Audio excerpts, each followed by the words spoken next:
In this video, let's break down tempo with Bryce Harper here with some front toss. Gonna show you how the tempo is so important in any time that you are hitting. It's important to focus on your tempo.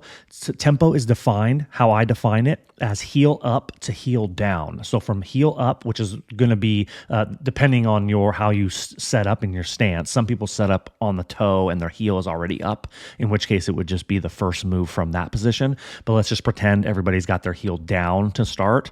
When the front heel goes up to start of the load, that is the start of the tempo. Okay, so basically from the load to launch, from loading, first move to load to landing at launch position, the speed at which you get there is your tempo. If that tempo is rushed, or say you start late and you have to rush to try to catch up, you're going to have a lot of timing issues, okay?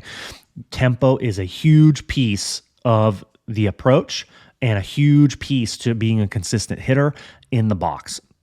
Don't get me wrong. There's a lot of variables to it. There's a lot of stuff, but tempo is like probably the number one visible issue when I see a player send in videos.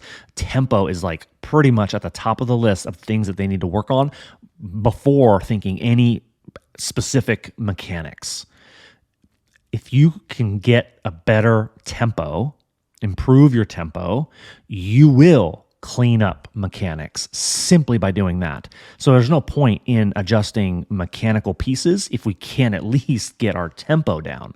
Okay, so let's dive into this video and I'll show you here what Bryce Harper is doing so well, and he does it in the games too, and it's also happening in practice. Okay, so here you see him in his setup. Okay, he does in this case have the heel down, right? You see the front heel, and then as the flipper starts to go, breaks the balls apart, which is usually what I do too in the cage. I hold two balls together like that. As soon as the flipper starts to break, then that's when he starts his load, which is the start of the tempo also, right?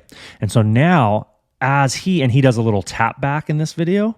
I don't know if he's still doing it, but either way, I think he is still doing the toe tap, or maybe not. Either way, it doesn't matter. It's all the same. So the principles are the same. So he does this early tap, okay? This is, just like in this video, it is before the ball is released. You can see the ball is still in the coach's hand. He hasn't thrown it yet. When you get back to this early tap, this is a way for him to begin preparing his body to make his forward move into launch, and doing this before the ball is released. This is going to save you time, and him and you time later once the ball is in flight. So now, and then he starts to lift. So now as the coach is coming forward before release, he goes basically straight up from that tap position. Okay, you notice that he's going up and he's not going forward because he's not committing yet. And this is a big key, and that a lot of players have trouble with. I call this point when he is up before, see how he starts to go forward there? I call this the control point, or point of control. It's a point within your tempo, within your load, basically from the up, before you go heel up and then load, to then begin your descend into heel plant.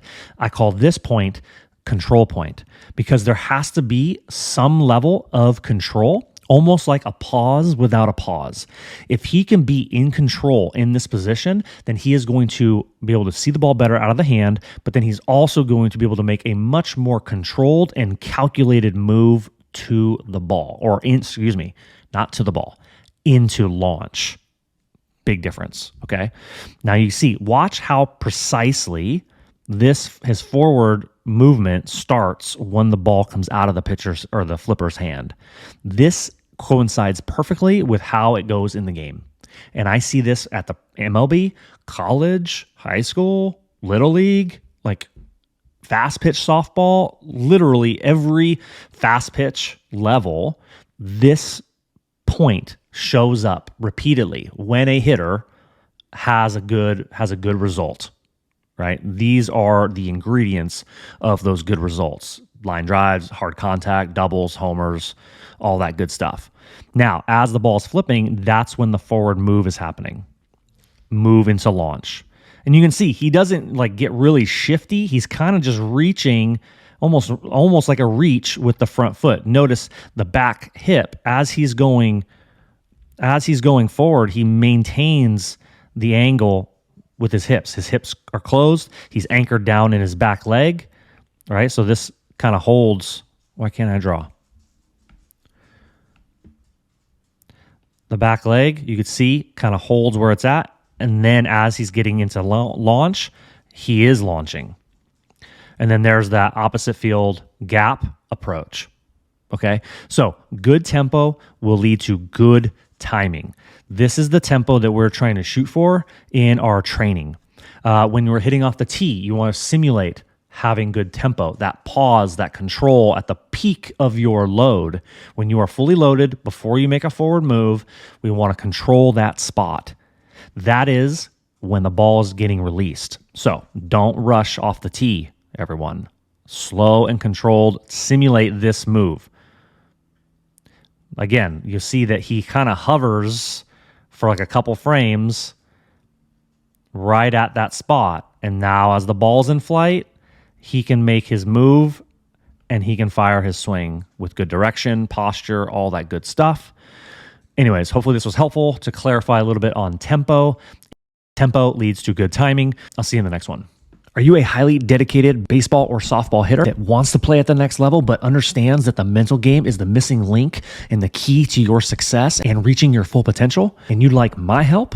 Then please go to the link in the description below and book a call to speak with me directly.